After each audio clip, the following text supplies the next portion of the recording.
नमस्कार, लोकसंदेश न्यूज मध्ये आपलं स्वागत। मी अश्विनी।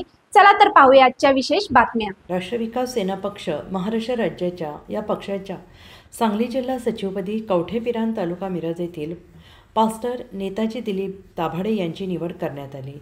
तर सावर्डे तालुका हातकणंगले येथील प्रदीप वसंत घासते यांची हातकणंगले तालुका अध्यक्षपदी निवड करण्यात आली।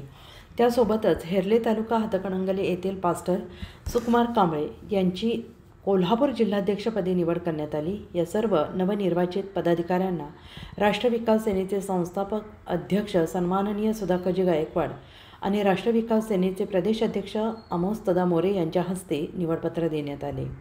राज्यातील स्थानिक स्वराज्य निवडणुकीसंदर्भात चर्चा करण्यात आली। स्थानिक स्वराज्य संस्थेच्या निवडणुका राष्ट्र विकास सेना पक्ष हा स्वबळावर लढेल असं मत राष्ट्र विकास सेनेचे संस्थापक अध्यक्ष सुधाकर गायकवाड यांनी व्यक्त केले। यावेळी उपस्थित राष्ट्र विकास सेना पक्ष महाराष्ट्र राज्य पश्चिम महाराष्ट्र अध्यक्ष रोहन कोळी, महिला आघाडी कोल्हापूर जिल्हाध्यक्ष वर्षाताई कोळी, राष्ट्र विकास सेना शिरोळ तालुका अध्यक्ष विवेक कांबळे अण्णा तसेच भावी खासदार अध्यक्ष राहुल घाटगे इतर पदाधिकारी आणि कार्यकर्ते उपस्थित होते।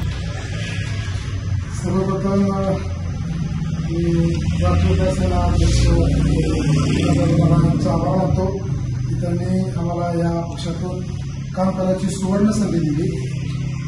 गोष्ट प्राथमिक आमचे वचन आहे की बोललेले पुष्कळ आहे, मोठे थोडके आहे। त्यांनी आमच्याकडे त्या दृष्टिकोनातून बघितलं आणि आमची निवड केली आहे। त्या पदासाठी आम्हाला त्यांनी योग्य धरलं, याबद्दल आमचे आभार आहे।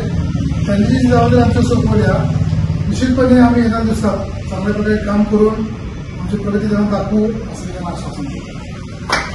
अशाच विशेष घडामोडींसाठी आमच्या YouTube चॅनलला सबस्क्राईब करा, फेसबुकला लाईक करा आणि इन्स्टाला फॉलो करा।